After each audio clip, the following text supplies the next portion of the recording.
회장님, 이 약은 아침 식사 후 30분에 드세요. 78세 백만장자 강태수가 협심증으로 쓰러진 후 아들 부부 집에서 지내게 되면서 가정부 박금 내에 세심한 돌봄을 받고 있었습니다. 회장님, 이제 유언장 개정 절차를 진행해야겠습니다. 오랜 비서 장도연의 재촉 속에서 가족들의 시선은 차갑기만 했어요. 그런데 어느 날 점심시간 금례가 허리를 굽히자 목에서 낡은 진주 목걸이가 드러났습니다. 태수의 눈이 그 목걸이에 고정되는 순간 온몸이 떨리기 시작했어요. 50년 전 명동 시계거리에서 첫사랑에게 건넸던 그 목걸이와 똑같았거든요. 설마 그 목걸이가?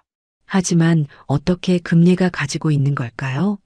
숨겨진 진실이 하나씩 드러나면서 가족들 사이에는 예상치 못한 반전이 기다리고 있었습니다. 영상 시청 전 구독과 좋아요 눌러주세요. 영상을 제작하는데 큰 힘이 됩니다. 한적한 종로 골목의 낡은 한옥에서 78세 노인이 홀로 아침을 맞이하고 있었습니다. 오래된 마루에 앉아 신문을 펼쳐든 노인의 얼굴에는 깊은 주름이 세월의 무게를 말해주고 있었죠. 그런데 갑자기 가슴 한복판에 날카로운 통증이 밀려왔습니다. 신문을 떨어뜨리며 노인은 가슴을 움켜잡았어요. 숨이 막히는 것 같은 고통에 몸이 앞으로 쓰러지면서 의식을 잃었습니다. 응급실에 실려온 노인을 본 의사는 즉시 심전도 검사를 지시했어요. 협심증 진단이 나오자 의사는 심각한 표정으로 말했습니다. 혈관이 많이 좁아져 있으니 당분간 입원 치료가 필요하겠어요. 무리하시면 더 큰 문제가 생길 수 있습니다. 성북구 요양병원 병실에서 눈을 뜬 노인의 첫 번째 방문자는 50대 중반의 남자였습니다. 아버지, 괜찮으세요? 깜짝 놀랐잖아요. 남자의 목소리에는 걱정이 묻어 있었어요. 아들 강민수를 본 노인은 희미하게 웃으며 말했습니다. 민수야, 괜찮다. 나이 들면 이런 일도 생기는 거지. 하지만 병원 침대에 누워 천장을 바라보는 시간이 길어질수록 노인의 마음속에는 한 가지 생각이 자리 잡았어요. 이제 정말 재산 정리를 해야겠구나. 언제까지 미룰 수는 없잖아. 2주간의 입원 치료를 마치고 퇴원하는 날 노인은 아들에게 말했습니다. 민수야, 당분간 너희 집에서 지내고 싶다. 혼자 있으니 불안해서 말이야. 민수는 고개를 끄덕였어요. 물론이죠, 아버지. 서윤이도 좋다고 할 거예요. 그렇게 노인은 아들 부부가 사는 아파트로 거처를 옮겼습니다. 40대 초반의 며느리 이서윤은 조용하지만 배려심 깊은 사람이었어요. 아버님, 편하게 지내세요. 필요한 건 언제든 말씀하시고요. 서윤의 말에는 진심이 담겨 있었습니다. 다음 날 아침부터 집안 분위기가 달라졌어요. 60대 중반의 가정부 박금예가 노인의 건강관리에 온 신경을 쏟기 시작했거든요. 금예는 정갈한 성격으로 모든 일을 체계적으로 처리했습니다. 태수님, 이 약은 아침 식사 후 30분에 드세요. 이건 저녁 식사 전에 드시고요. 금예가 만든 약 복용표에는 시간대별로 색깔까지 구분되어 있었어요. 병원에서 받아온 차트도 금예의 손을 거쳐 깔끔하게 정리되었습니다. 식단표까지 작성해서 냉장고 문에 붙여놨죠. 노인의 이름이 강태수라는 것도 이때 자연스럽게 드러났어요. 금예는 항상 정중하게 태수님이라고 불렀거든요. 태수님, 혈압약 시간이에요. 물 한 컵과 함께 드세요. 금예의 세심한 관리 덕분에 태수의 컨디션은 눈에 띄게 좋아졌습니다. 그런데 사흘째 되는 날 오후 예상치 못한 방문자가 찾아왔어요. 50대 후반의 단정한 정장 차림 남자가 서류 가방을 들고 나타났습니다. 회장님, 몸은 좀 어떠세요? 오래전부터 태수의 비서로 일해온 장도연이었어요. 장도연은 가방에서 두툼한 파일을 꺼내며 말했습니다. 회계 파일 정리가 끝났습니다. 신탁계좌 목록도 여기 있고요. 이제 유 원장 계정 절차를 진행해야겠습니다. 태수는 소파에 앉아 파일을 훑어보았어요. 그런데 장도연의 말투가 어딘지 성급하게 느껴졌습니다. 급할 것 없잖아. 아직 시간은 충분해. 태수가 말하자 장도연은 정중하지만 단호한 목소리로 답했어요. 하지만 회장님 연세도 있으시고 건강 상태를 보면 미리 준비하시는 게 좋겠습니다. 법적 절차도 시간이 걸리거든요. 그 순간 거실 분위기가 약간 어색해졌어요. 민수는 아무 말 없이 신문을 보고 있었고 서윤은 부엌에서 설거지 소리만 내고 있었습니다. 태수는 장도연의 서두르는 모습과 아들의 무관심한 태도가 겹쳐 보이면서 마음이 복잡해졌어요. 정말 가족들은 내가 언제 죽을지만 기다리고 있는 걸까? 이런 생각이 머릿속을 스쳐갔습니다. 저녁 식사 시간이 되자 상황은 더욱 미묘해졌어요. 금례가 차린 저녁상에 4사람이 둘러앉았는데 공기가 서늘했습니다. 장도연이 먼저 입을 열었어요. 회장님 재산 규모를 보면 상속세 문제도 심각합니다. 미리 대비책을 세워야 해요. 민수는 고개만 끄덕일 뿐 별다른 반응을 보이지 않았습니다. 서윤은 아예 말을 아꼈어요. 불필요한 갈등이 생기는 걸 원치 않았거든요.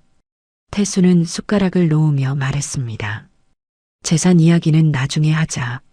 지금은 밥 먹는 시간이야. 하지만 식탁 위의 긴장감은 쉽게 사라지지 않았어요. 모두가 조심스럽게 식사를 마쳤습니다. 금례는 묵묵히 그릇들을 정리하기 시작했어요. 설거지를 하면서도 태수의 다음날 약 봉투에 날짜를 적어서 붙여놨죠. 매일 이런 식으로 관리해야 실수가 없거든요. 뒷정리를 하던 금례의 눈에 식탁 한쪽에 놓인 낡은 봉투가 들어왔습니다. 명동 시계거리 보석상 로고가 희미하게 보이는 오래된 봉투였어요. 아마 태수가 가져온 물건 중 하나인 것 같았습니다. 태수도 그 봉투를 힐끗 보았는데 갑자기 가슴 어딘가에서 오래된 통증 같은 감정이 올라왔어요. 왜 이런 기분이 드는 걸까? 분명 중요한 의미가 있는 물건인 것 같은데. 그날 밤 태수는 잠들기 전 봉투를 다시 한번 들여다봤습니다. 1975년이라는 연도가 흐릿하게 적혀 있었어요. 벌써 50년이나 된 물건이군. 그때는 젊었는데. 기억 저편에서 무언가가 꿈틀거렸지만 명확하게 떠오르지는 않았습니다. 주말 아침이 되자 집안은 한결 조용해졌습니다.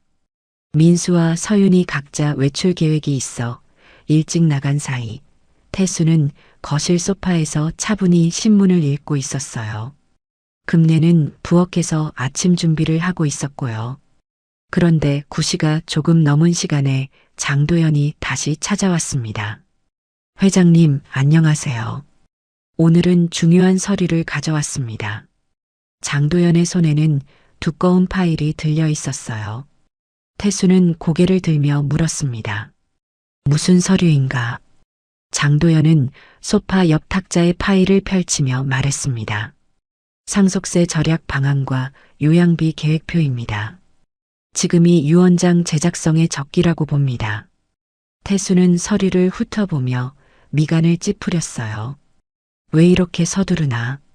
아직 내가 정신도 멀쩡하고 몸도 괜찮은데. 장도연은 정중한 미소를 지으며 답했습니다. 물론 회장님 건강은 좋아지고 계십니다. 하지만 법적 절차를 생각하면 미리 준비하는 게 현명하죠. 그리고 민수 씨와 서윤 씨도 이미 의견을 주셨고요. 태수의 표정이 굳어졌어요. 민수가 뭐라고 했나? 장도연은 가방에서 또 다른 서류를 꺼내며 말했습니다. 이건 요양병원 추가 입원 권유서입니다. 아들분께서 아버님의 안전을 위해 전문적인 케어를 받으시길 원한다고 하시더라고요. 태수는 서류를 받아보며 놀랐습니다. 민수가 이런 걸 준비했다고? 나한테는 한마디 상의도 없이? 장도연은 계속해서 말했어요. 요양원 입원 절차와 유언장 개정을 동시에 진행하면 모든 게 깔끔하게 정리됩니다. 아들분도 그렇게 하시길 바라고 계시고요. 부엌에서 설거지를 하던 금례는 서류 넘기는 소리와 대화 내용을 듣고 있었습니다. 손을 멈추고 귀를 기울이니 태수의 목소리에 실망감이 묻어 있었어요. 그렇구나. 민수가 그런 생각을 하고 있었군. 장도연은 기회를 놓치지 않고 계속 말했습니다. 회장님께서 결정을 빨리 내리시면 상속세도 많이 절약할 수 있습니다. 시간이 지날수록 세법이 바뀔 수도 있고요. 더군다나 회장님 나이를 생각하면 태수는 그 말에 움찔했어요. 나이 타령은 그만해. 아직 내가 죽을 때가 아니야. 장도연은 고개를 숙이며 사과했습니다. 죄송합니다. 그런 뜻이 아니었는데요. 다만 현실적인 준비를 말씀드린 거죠. 태수는 서류를 다시 보며 한숨을 쉬었어요. 알겠네. 생각해 보겠어. 장도연은 만족스러운 표정으로 고개를 끄덕였습니다. 그러면 다음 주까지 결정해 주시면 됩니다. 법무법인과 일정도 맞춰야 하거든요. 태수는 무거운 마음으로 서류를 한쪽에 밀어놨어요.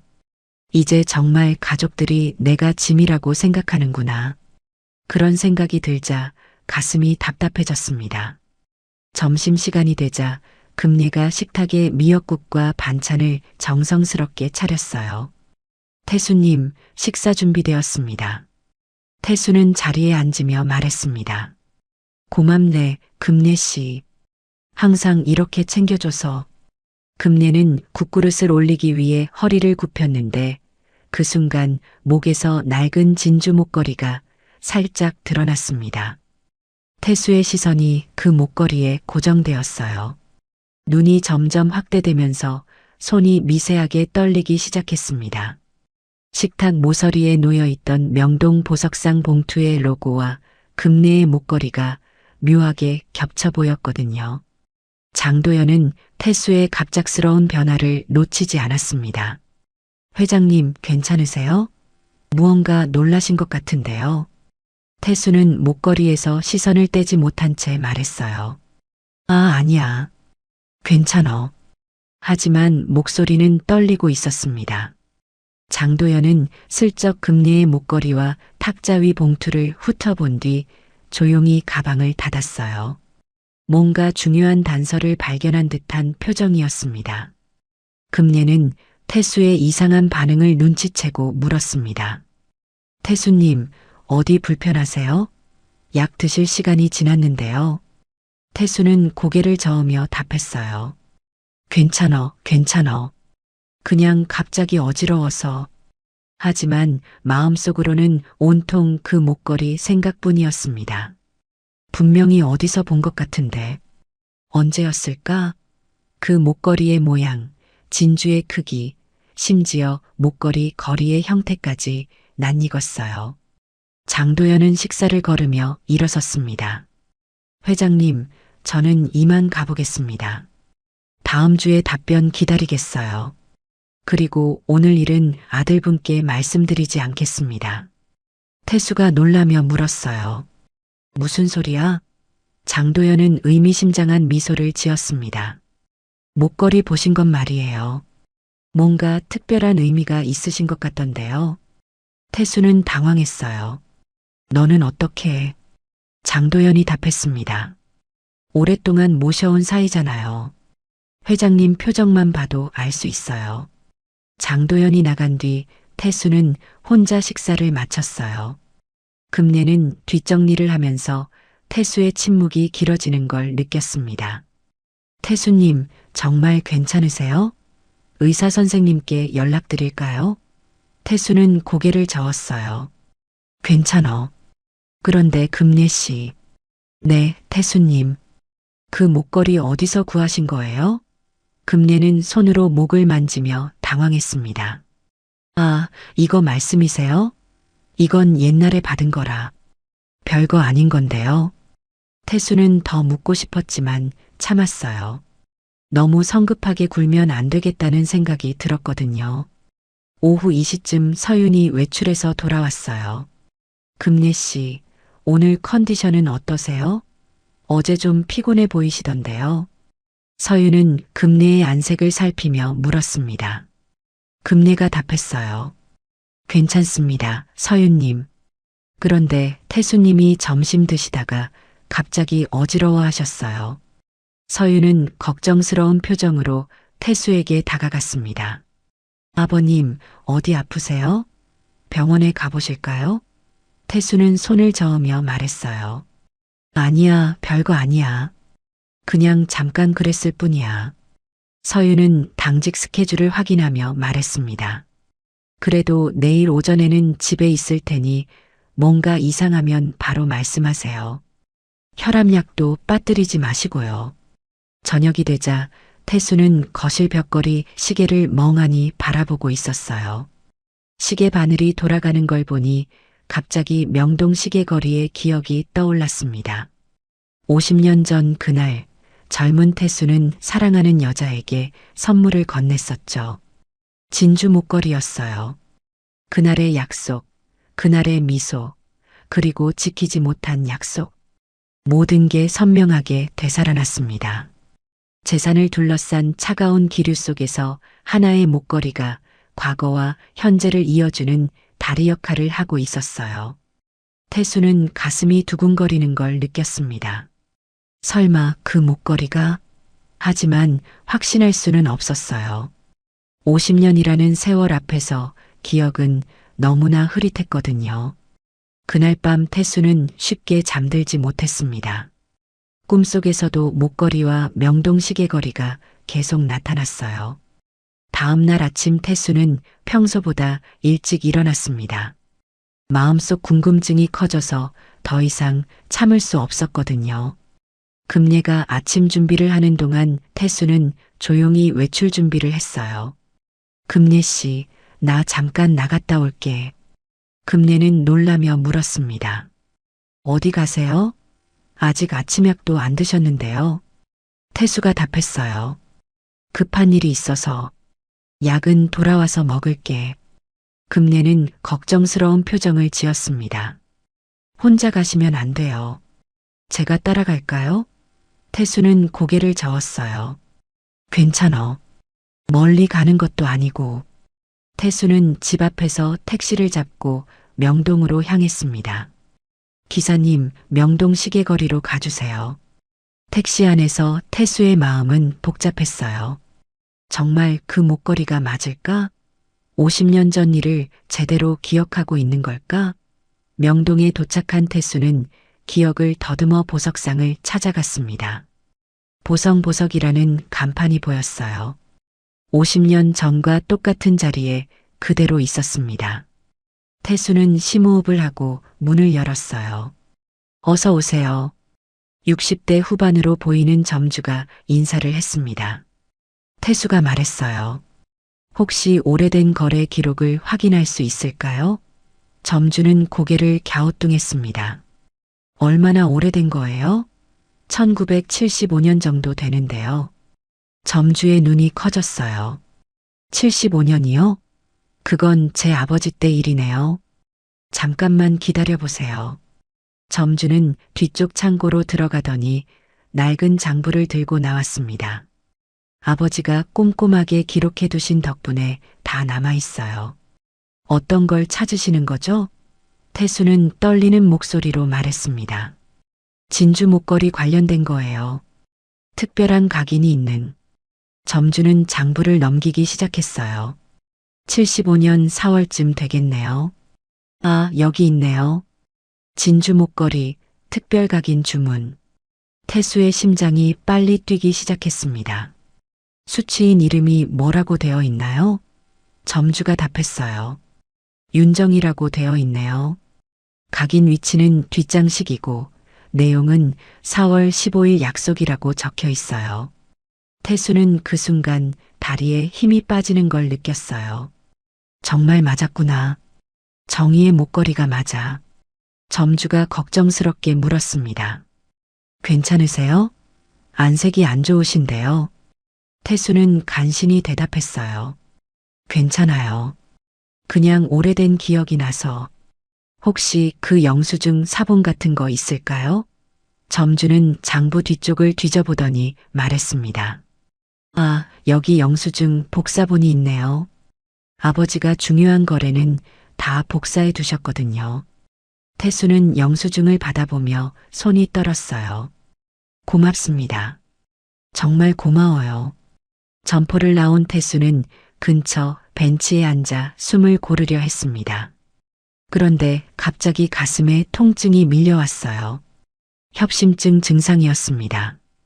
태수는 주머니에서 응급약을 꺼내 먹고 종이컵 물을 연거푸 마셨어요. 50년 만에 확인한 진실이 너무 충격적이었습니다. 정희가 그 목걸이를 간직하고 있었다는 것, 그리고 지금 금례가 목에 걸고 있다는 것.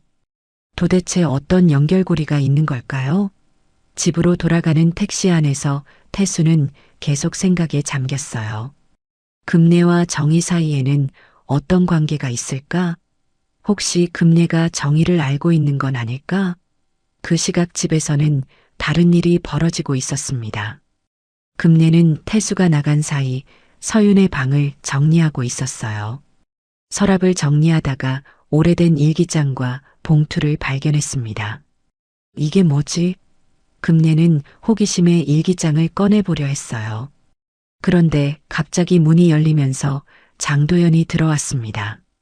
뭐하고 계세요? 장도연의 목소리는 차갑게 들렸어요. 금례는 당황하며 답했습니다. 아, 청소하다가. 장도연이 말했어요. 남의 물건을 함부로 만지면 안 되죠. 특히 서류 같은 건 더욱. 금례는 재빨리 일기장을 서랍에 넣었습니다. 죄송해요. 그냥 정리하려다가. 장도연은 의심스러운 눈빛으로 금례를 바라봤어요. 앞으로 조심하세요. 이런 일 또 있으면 문제가 될 수 있어요. 금례는 고개를 숙였습니다. 네, 알겠습니다. 장도연이 나간 뒤 금례는 가슴을 쓸어내렸어요. 왜 그렇게 예민하게 구는 거지? 뭔가 숨기는 게 있나? 오후에 태수가 돌아왔을 때 집안 분위기는 어수선했습니다. 민수가 태수를 기다리고 있었거든요. 아버지, 어디 다녀오셨어요? 태수는 피곤한 기색을 보이며 답했어요. 그냥 바람 쐬러 나갔다 왔어. 민수는 손에 종이를 들고 있었습니다. 아버지 건강 수치 확인해 봤는데 재활 치료를 받으시면 좋겠어요. 계획표도 만들어 봤고요. 태수는 민수를 차갑게 바라봤어요. 너는 나를 요양원에 보내려고 하더니 이제는 재활 치료까지 정해놓았구나. 민수는 당황했습니다. 아버지, 그게 아니에요. 건강을 위해서. 태수가 고개를 돌렸어요. 됐어. 내가 뭘 원하는지 알겠어. 민수는 답답한 표정을 지었습니다. 왜 이렇게 오해만 하세요? 정말 아버지 건강 생각해서 하는 말인데. 하지만 태수는 더 이상 듣지 않았어요. 침실로 들어가면서 문을 닫았습니다. 침실에서 태수는 옛날 사진첩을 꺼내봤어요. 그 안에는 윤정희의 장례식 사진과 신문부고 스크랩이 있었습니다. 정희야, 내가 그 목걸이를 간직하고 있었구나. 그런데 어떻게 금례가 가지고 있는 거지? 태수의 마음은 혼란스러웠어요. 가족들의 차가운 태도, 장도연의 압박, 그리고 갑자기 나타난 과거의 흔적. 모든 게 한꺼번에 밀려오니 어떻게 해야 할지 모르겠었습니다. 그날 밤 금례는 조용히 일기장을 다시 꺼내봤어요. 봉인된 부분이 있었는데 이제 열어봐야 할 때가 온 것 같았습니다.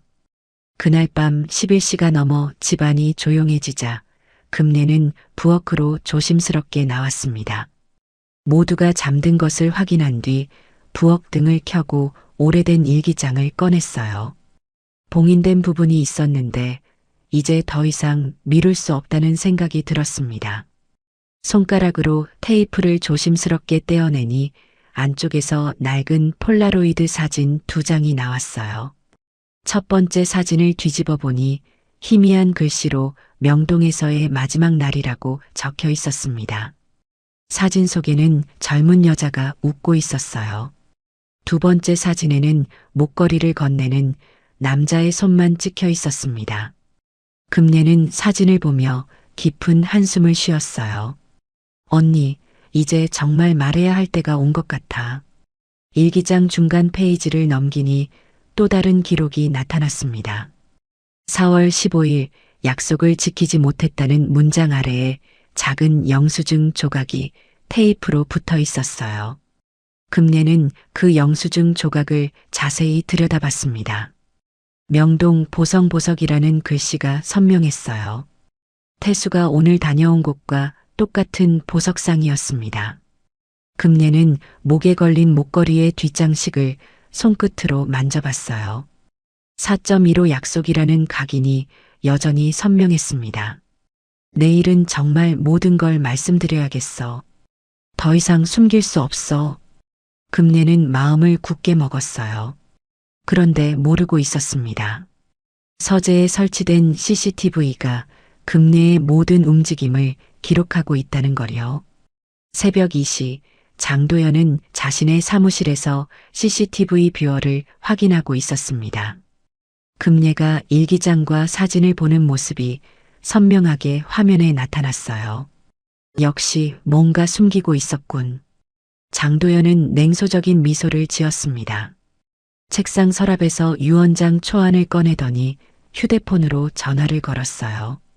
여보세요, 한 변호사님? 저 장도연입니다.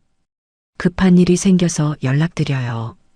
전화 너머로 피곤한 목소리가 들렸습니다.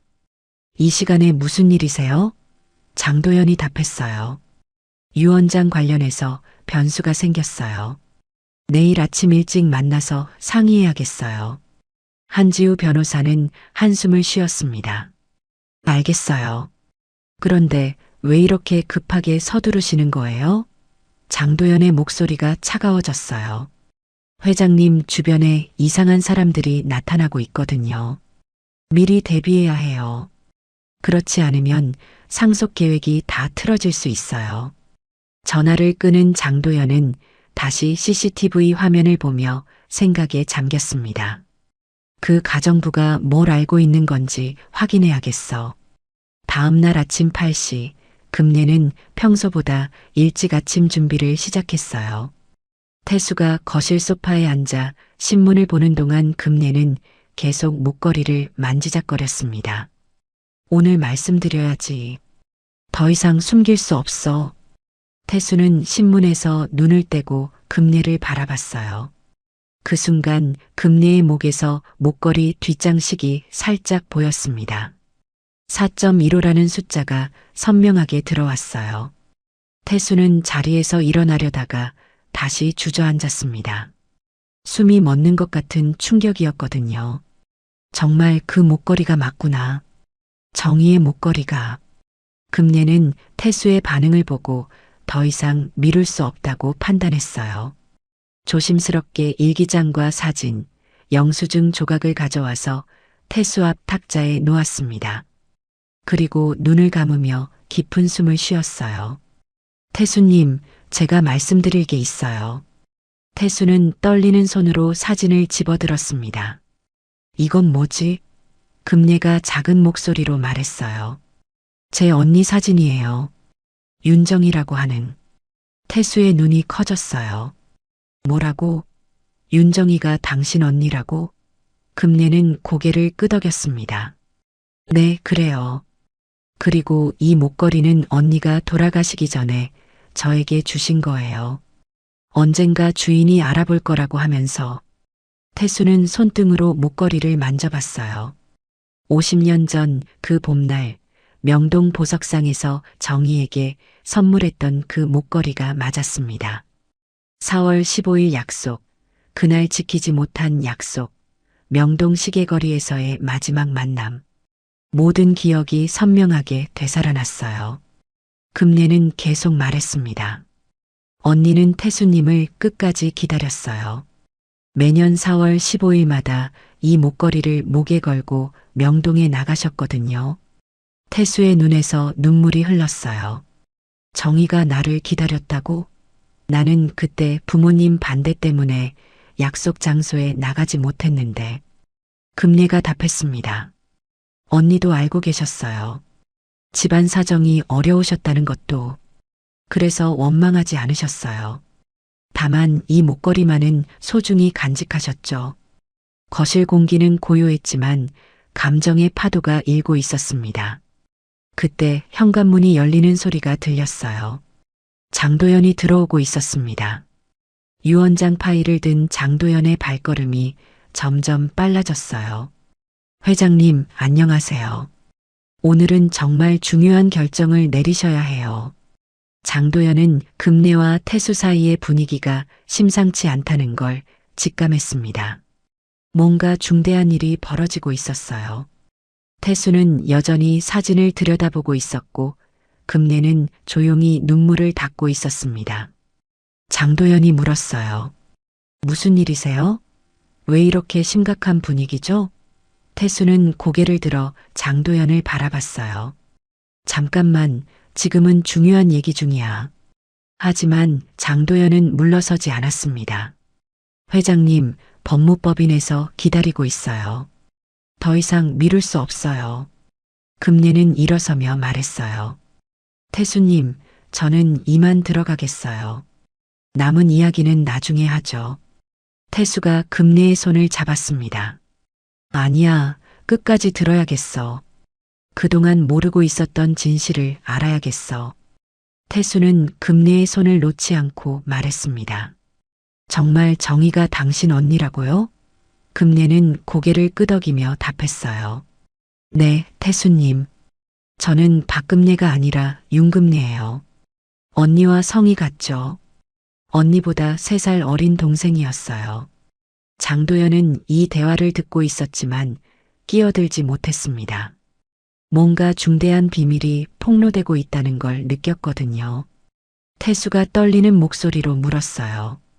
그럼 정희는 언제 세상을 떠났나요? 금례는 눈물을 닦으며 말했습니다. 20년 전이에요. 간암으로 돌아가셨어요. 마지막까지 이 목걸이를 목에 걸고 계셨거든요. 병실에서 저한테 이걸 주시면서 말씀하셨어요. 언젠가 이 목걸이의 진짜 주인이 나타날 거라고. 그분을 만나면 모든 걸 말해달라고 하셨거든요. 태수는 목걸이를 바라보며 오열했습니다. 정희야, 미안해. 정말 미안해. 그때 약속 지키지 못해서. 금례가 조용히 말했어요. 언니는 태수님을 원망하지 않으셨어요. 오히려 태수님이 잘 되시길 바라셨거든요. 신문에서 태수님 기사가 나올 때마다 스크랩해서 모아두셨어요. 성공한 모습을 보며 기뻐하셨죠. 장도연은 이 상황을 어떻게 처리해야 할지 고민했어요. 감정에 휘둘린 태수가 유언장 계획을 바꿀까봐 걱정됐거든요. 조심스럽게 입을 열었습니다. 회장님, 과거 일도 중요하지만 지금 현실적인 문제를 봐야 하지 않을까요? 법무법인에서 계속 기다리고 있어요. 태수는 날카롭게 장도연을 바라봤어요. 지금 뭐라고 했나? 현실을 보라고? 50년 동안 내가 모르고 살았던 진실보다 서류가 더 중요하다는 거야? 장도연이 서둘러 말했습니다. 아니에요. 그런 뜻이 아니라. 다만 상속 절차가 복잡해서 시간이 많이 걸려요. 미리 준비하지 않으면 나중에 더 복잡해질 수 있거든요. 금례는 태수의 손을 잡으며 진심을 담아 말했어요. 태수님, 저는 태수님한테서 아무것도 바라지 않아요. 상속이나 재산 그런 것들 전혀 원하지 않거든요. 다만 언니와의 약속, 그 진실만은 어딘가에 기록으로 남겨주세요. 언니가 평생 태수님을 그리워했다는 걸 누군가는 알아야 해요. 태수는 금례의 진심을 느꼈습니다. 지난 몇 달 동안 금례가 자신을 돌보는 모습이 떠올랐어요. 새벽에 일어나서 약을 챙겨주고 식단을 관리하고 병원 차트를 정리하고 혈연 가족보다 더 가족 같은 마음으로 돌봐줬거든요. 그런데 그 이유가 이런 깊은 인연 때문이었다니. 금례 씨, 아니 윤금례 씨. 당신이 얼마나 힘들었을까요? 정의를 잃고 혼자 남아서. 금례가 눈물을 흘리며 답했어요. 언니가 돌아가시고 나서 정말 힘들었어요. 하지만 언니의 마지막 부탁이었으니까요.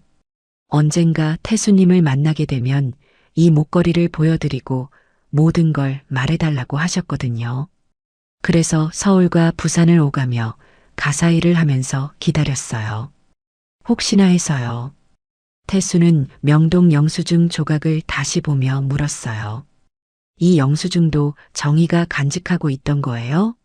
금례가 고개를 끄덕였습니다.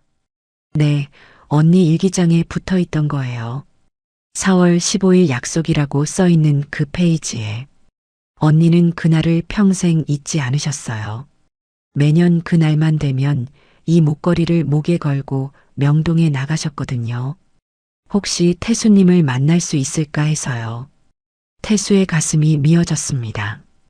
그때 나는 부모님 반대 때문에 약속 장소에 나가지 못했어. 겁이 났거든. 집안의 반대를 무릅쓸 용기가 없었어. 정의가 얼마나 기다렸을까. 장도연은 이 감정적인 분위기가 길어질수록 자신에게 불리하다는 걸 알았어요. 재빨리 유언장 파일을 꺼내며 말했습니다. 회장님, 감동적인 이야기지만 현실적인 문제도 생각하셔야 해요.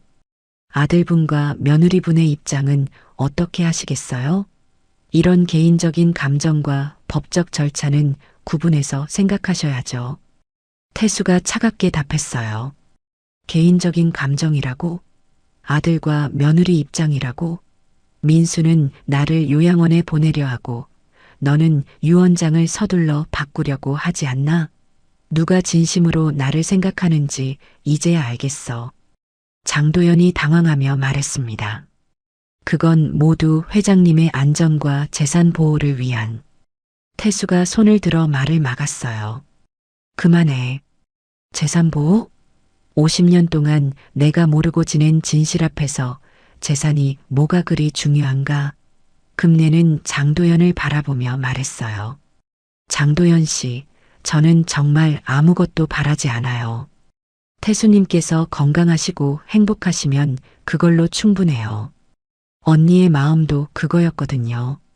사랑하는 사람이 잘 되는 걸 보는 게 가장 큰 소원이었어요. 태수는 금례의 말을 듣고 지난 시간을 돌아봤습니다. 혈연으로 맺어진 가족들은 자신의 재산과 건강 상태만 걱정했지만 금례는 진심으로 자신을 돌봐줬어요. 새벽 2시에 깨서 응급약을 챙겨주고 식사 때마다 영양 상태를 확인하고 작은 변화도 놓치지 않았거든요. 그런데 그 뒤에 이런 깊은 사연이 숨어 있었다니. 장도연은 마지막으로 시도해 봤습니다. 회장님, 그래도 유언장은 법적 효력을 생각해서 신중하게 작성하셔야 해요. 감정에 휘둘려서 나중에 후회하시면 안 되거든요. 태수가 냉정하게 답했어요. 감정에 휘둘린다고? 50년 동안 죄책감에 시달렸던 내가 오히려 지금까지가 감정을 억누르고 살았던 거야. 그 순간 현관문이 열리며 서윤이 들어왔습니다. 아버님, 저 왔어요. 그런데 무슨 일이에요? 분위기가 심상치 않은데요. 금례는 서윤을 보자 더욱 복잡한 표정을 지었어요. 뭔가 말하고 싶은 듯 했지만 입을 열지 못했습니다. 서윤은 금례의 눈물과 태수의 상기된 얼굴을 보며 놀랐어요. 도대체 무슨 일이 일어난 거죠? 서윤은 방으로 들어가 서랍에서 낡은 서류들을 꺼내기 시작했습니다. 뭔가 확인해야 할 것이 있다는 직감이 들었거든요.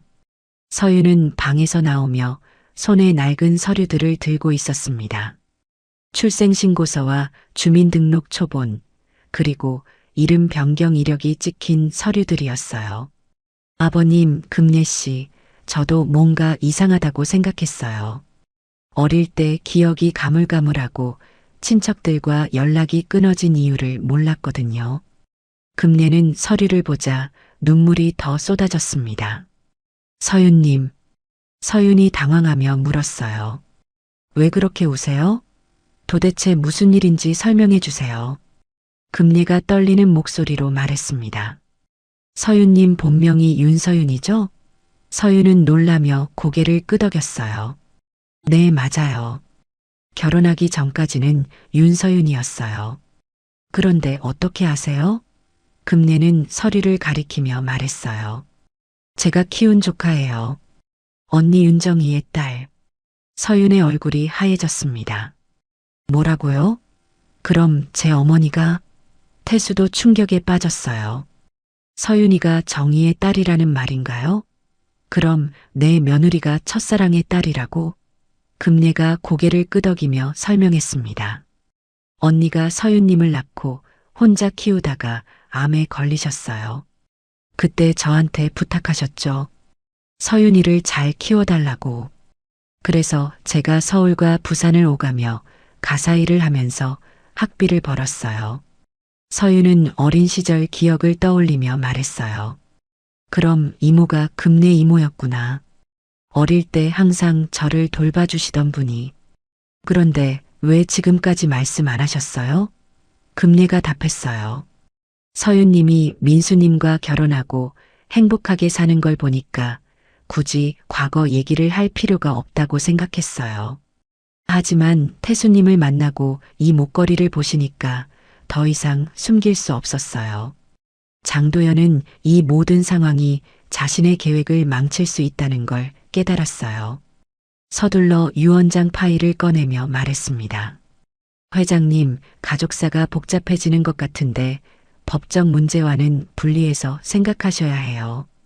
유언장에는 사회환원 항목을 최소화하고 신탁관리는 제가 100% 위임받는 걸로 정리했어요. 태수는 서류를 받아보며 미간을 찌푸렸어요. 사회환원을 최소화한다고? 내가 언제 그런 말을 했나? 장도연이 당황하며 답했습니다. 회장님께서 가족 우선으로 하시겠다고. 그때 현관벨이 울렸어요. 한지우 변호사가 도착한 것이었습니다. 안녕하세요, 강 회장님. 급히 오라고 하셔서 왔는데 무슨 일이신가요? 태수가 말했어요. 한 변호사님, 잘 오셨어요. 이 유언장 초안을 한번 봐주세요. 뭔가 이상한 것 같아서. 한지우는 서류를 받아보더니 표정이 굳었어요. 이상하네요. 이 조항들이 일반적이지 않아요. 사회환원 최소화라는 문구도 법적으로 애매하고 신탁 100% 위임도 너무 포괄적이에요. 장도연이 변명했습니다. 회장님 의사를 반영해서 작성한 거예요. 한지우는 서류를 자세히 살펴보며 말했어요. 그런데 여기 전자서명 부분이 이상해요. 위임장 이미지에 겹침 흔적이 있고 날짜 메타데이터가 맞지 않아요. 언제 이 서류를 작성하셨나요? 장도연의 얼굴이 창백해졌습니다. 그건 실수일 거예요. 컴퓨터 오류 같은. 한지우는 냉정하게 말했어요. 컴퓨터 오류로 서명이 겹칠 수는 없어요. 이건 명백한 위조 흔적입니다. 태수가 분노하며 일어났어요. 위조라고? 장도연, 내가 내 서명을 위조했다는 말인가? 그 순간 민수가 들어왔습니다. 아버지, 무슨 일이에요? 집 앞에 변호사님 차가 있던데. 태수는 민수를 보며 복잡한 감정이 들었어요. 민수야, 너도 내가 요양원에 가기를 바라는 거야? 민수는 놀라며 가방에서 서류를 꺼냈습니다. 아버지, 오해예요. 이거 보세요. 재활치료 계획표예요. 요양원이 아니라 재활병원이에요. 아버지 인지기능 향상과 물리치료를 위한 거였어요. 태수는 서류를 받아보며 당황했어요. 재활치료? 그럼 요양원 입원 권유서는 뭐야? 민수가 의아해하며 답했어요. 무슨 요양원 입원 권유서요? 저는 그런 거 만든 적 없는데요. 한지우가 끼어들었습니다. 혹시 그 권유서 어디 있나요? 확인해 보겠어요. 장도연이 마지못해 서류를 내밀었어요. 한지우는 서류를 보더니 말했습니다. 이것도 이상해요. 병원 차트에 붙은 전원 권유 스티커의 팩스 번호가 장도연 씨 사무실 번호네요. 민수가 화를 내며 말했어요. 뭐라고요? 장도연 씨가 아버지 의무 기록을 조작했다고요? 장도연은 더 이상 변명할 수 없었어요. 그건 절차상 편의를 위해서. 태수가 분노했습니다. 절차상 편의? 내 의료 기록을 내 마음대로 조작하고 아들까지 속였다는 말이야? 금내는 이때를 놓치지 않고 서윤에게 말했어요. 서윤님, 제가 보관하고 있던 게 있어요. 언니의 유품들이요. 금내는 가방에서 오래된 사진들과 스크랩북을 꺼냈습니다. 서윤님 어린 시절 사진이에요. 그리고 여기는 지방신문사 후원자 명단이에요. 태수님 이름이 계속 나와요. 언니가 태수님 소식을 챙겨보셨거든요. 태수는 스크랩북을 보며 감동했어요. 정희가 내 소식을 이렇게 챙겼구나. 사업 성공 기사, 사회 공헌 활동, 심지어 장례식 조의금 명단까지. 금례가 마지막 서류를 꺼내며 말했어요. 이건 언니 장례식 때 조의금 명단이에요. 태수님께서 보내주신 조의금이 가장 컸어요. 그때 저는 태수님이 누구신지 몰랐지만 언니가 늘 말씀하시던 분이구나 싶었어요. 태수는 모든 증거가 한데 모이는 걸 보며 결심했습니다. 한 변호사님, 유 원장 재검증 절차를 시작해 주세요. 그리고 임시로 자산을 동결해 주세요. 장도연의 모든 권한을 박탈합니다. 장도연이 당황하며 말했어요. 회장님, 성급하게 판단하지 마세요. 오해가 있었을 뿐이에요. 한지우가 냉정하게 말했습니다. 위조와 조작은 오해가 아니라 범죄 행위예요. 경찰 신고도 고려해야 할 것 같네요. 민수는 아버지에게 다가가 말했어요. 아버지, 정말 죄송해요. 제가 장도연 씨를 너무 믿었어요. 아버지가 오해하실 만했어요. 태수는 아들을 바라보며 마음이 조금 누그러졌어요. 민수야, 너도 속은 거구나. 앞으로는 이런 일 없게 조심하자. 서윤은 금내의 손을 잡으며 눈물을 흘렸어요. 이모, 그동안 얼마나 힘드셨어요. 저 때문에. 금내가 답했어요. 아니에요, 서윤님. 언니와의 약속을 지킨 거예요. 행복한 가정을 이루신 걸 보니 언니도 기뻐하실 거예요. 한 주 후 소도시 법원의 임시심리실은 긴장감으로 가득했습니다. 한지우 변호사가 판사 앞에 증거 자료를 제출하며 말했어요. 판사님, 이것은 유 원장 초안에서 발견된 전자서명 로그입니다. 서명 이미지의 겹침 흔적과 날짜, 메타데이터 오류가 명확히 확인됩니다. 판사는 서류를 자세히 검토하더니 물었습니다. 이 서명이 언제 작성된 것으로 되어 있나요? 실제 작성일과 차이가 있나요? 한지우가 답했어요. 네, 메타데이터 상으로는 3개월 전에 작성된 걸로 나오지만 실제로는 지난주에 수정된 흔적이 있습니다. 명백한 위조 증거입니다. 장도연은 자리에서 불편한 기색을 보였어요. 컴퓨터 시스템 오류일 수 있습니다. 기술적인 문제로. 판사가 엄한 목소리로 말했습니다. 기술적 오류로는 설명할 수 없는 수준입니다. 이 건에 대해서는 추가 조사가 필요해 보이네요. 우선 강태수 씨의 자산 일부에 대한 가처분을 인용합니다. 그리고 유 원장 개정 절차를 즉시 정지하며 장도연 씨의 문서 접근권을 제한하도록 하겠습니다. 태수는 법정에서 안도의 한숨을 쉬었어요. 이제 장도연의 조작에서 벗어날 수 있겠구나. 이때 법정 뒤쪽 문이 열리며 명동 보석상의 점주가 들어왔습니다. 증인석에 앉은 점주가 말했어요. 1975년 4월에 진주 목걸이를 주문받았습니다. 특별 각인 요청이었는데 4월 15일 약속이라고 새겨달라고 하셨어요. 수취인은 윤정희 씨였고요. 한지우가 물었습니다. 그 거래의 증거가 있나요? 점주는 낡은 장부를 꺼내며 답했어요. 네, 아버지가 중요한 거래는 모두 기록해 두셨거든요. 영수증 복사본도 보관하고 있어요. 태수는 그 증언을 들으며 가슴이 뭉클했어요. 50년 전의 기록이 이렇게 남아있다니. 정의와의 추억이 법정에서 증명되고 있었습니다. 다음 증인으로 성북구 요양병원 담당의가 출석했어요. 요양 전원 권유서에 대해 설명해 주시겠어요? 의사가 답했습니다. 이상합니다. 전원 권유서는 의료진이 작성하는 건데 이 서류의 팩스 발신 기록을 보니 장도연 씨 사무실 번호더라고요. 우리 병원에서 보낸 게 아닙니다. 한지우가 확인했어요. 그럼 이 권유서는 위조된 것이라는 뜻인가요? 의사가 고개를 끄덕였습니다. 네, 병원 공식 서류가 아닙니다. 누군가 의료진인 척 작성한 거죠. 태수는 장도연을 노려봤어요. 내 의료 기록까지 조작했다니. 도대체 어디까지 거짓말을 한 거야? 심리가 끝나고 법원 복도에서 민수가 태수에게 다가왔습니다. 아버지, 이거 보세요. 진짜 재활 계획표예요. 제가 의사 선생님과 상의해서 만든 거거든요. 그리고 치료비는 제가 전액 부담하겠어요. 아버지 부담 주고 싶지 않아서요. 태수는 아들의 진심을 느꼈어요. 민수야, 미안하다. 너를 오해했구나. 민수가 답했어요. 아니에요, 아버지. 제가 소통을 잘못했어요. 앞으로는 중요한 결정은 꼭 상의 드릴게요. 태수는 비로소 가족 오해의 근원을 깨달았습니다.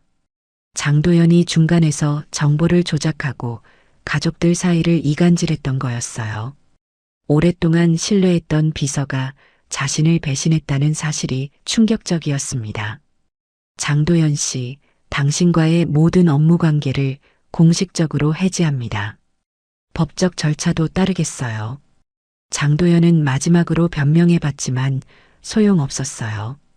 회장님, 모든 게 회장님을 위한 일이었어요. 재산 보호를 위해서. 태수가 단호하게 답했어요. 재산 보호? 내 가족을 속이고 서류를 위조하는 게 재산 보호야? 이제 그만 나가세요. 법원 밖 벤치에서 금례는 조심스럽게 목걸이를 벗었습니다. 태수님, 이제 이 목걸이를 드려야겠어요. 진짜 주인에게 돌아갈 때가 됐어요. 태수는 목걸이를 받으며 눈물을 흘렸어요. 고마워요, 금례 씨. 정의의 마지막 메시지를 전해줘서. 서윤도 일기장을 태수에게 건네며 말했어요. 아버님, 이것도 받으세요.